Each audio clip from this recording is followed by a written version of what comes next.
Hello there, Hendrick Honda of Charlotte. This is Coach Stephanie with part two of your mystery shop.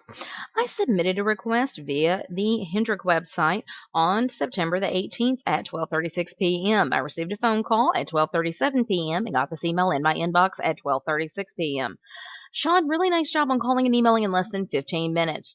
Be sure, though, that you grab control of the call and use the script so that you can schedule an appointment and get them to your dealership. If you can't get a regular appointment, go for a tentative time. Schedule a phone follow-up only as a last resort. I gave you credit for the email that you sent before you spoke to me, but I want you to be sure in future that you send the customer an email after you speak to them within less than 15 minutes so that you can continue building rapport with that customer and get them information that they very well may not have written down during your phone conversation. The email should have an attention-grabbing subject line. You should thank the customer for their time on the phone, confirm next steps, and remind them of whatever you agreed to. So since we had agreed on you calling me on Monday, you should remind the customer that you will follow up with them with the phone call on Monday.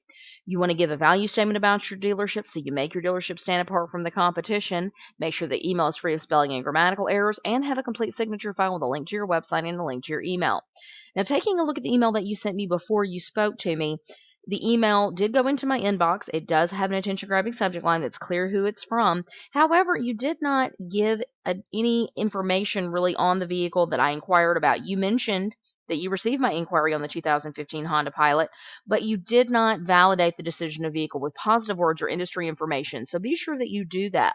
You also want to be sure that you're giving information on the exact vehicle. Give some type of details about it. Address availability for the customer. Just be sure that you are making them feel really good about their decision of vehicle and validating it and giving them information that they may not have seen on the website, or a link back to it would be just fine, or a picture of the vehicle. Also, you did give information, or a link to your website rather, where I could get additional information on other vehicles or look at multi-option price quotes, but you didn't answer my question that I had included in my lead submission. I asked about the backup camera, and you actually did not address that. So be sure if the customer has a question in their lead submission that you address that in your email. The email does have a complete signature file with a link to your website, and you did offer a brief value statement in your email about having 70 locations and that you can, get additional vehicles. And, down here in the signature file, you mentioned that you are a 12-time Honda President's Award winner. I'm going to give you credit for your value statement, but I want you to work on your value statement. And, you said that you're the volume leader, 10 years in a row for two reasons. We have a large selection of lowest prices. That's great. But I want you to work on giving the customer information that's really going to make your dealership stand apart from the competition, okay? Because if they're shopping online, they're probably looking at multiple dealers. So really think about something that makes your dealership completely different and stand apart from the rest of the competition, okay? So really, I just need you to be sure that you are validating the customer's decision of vehicle. You want to also mention to them that you're going to call them. So if you send them an email before you speak to them, mention in the email that you're going to give them a call. You want to set that expectation.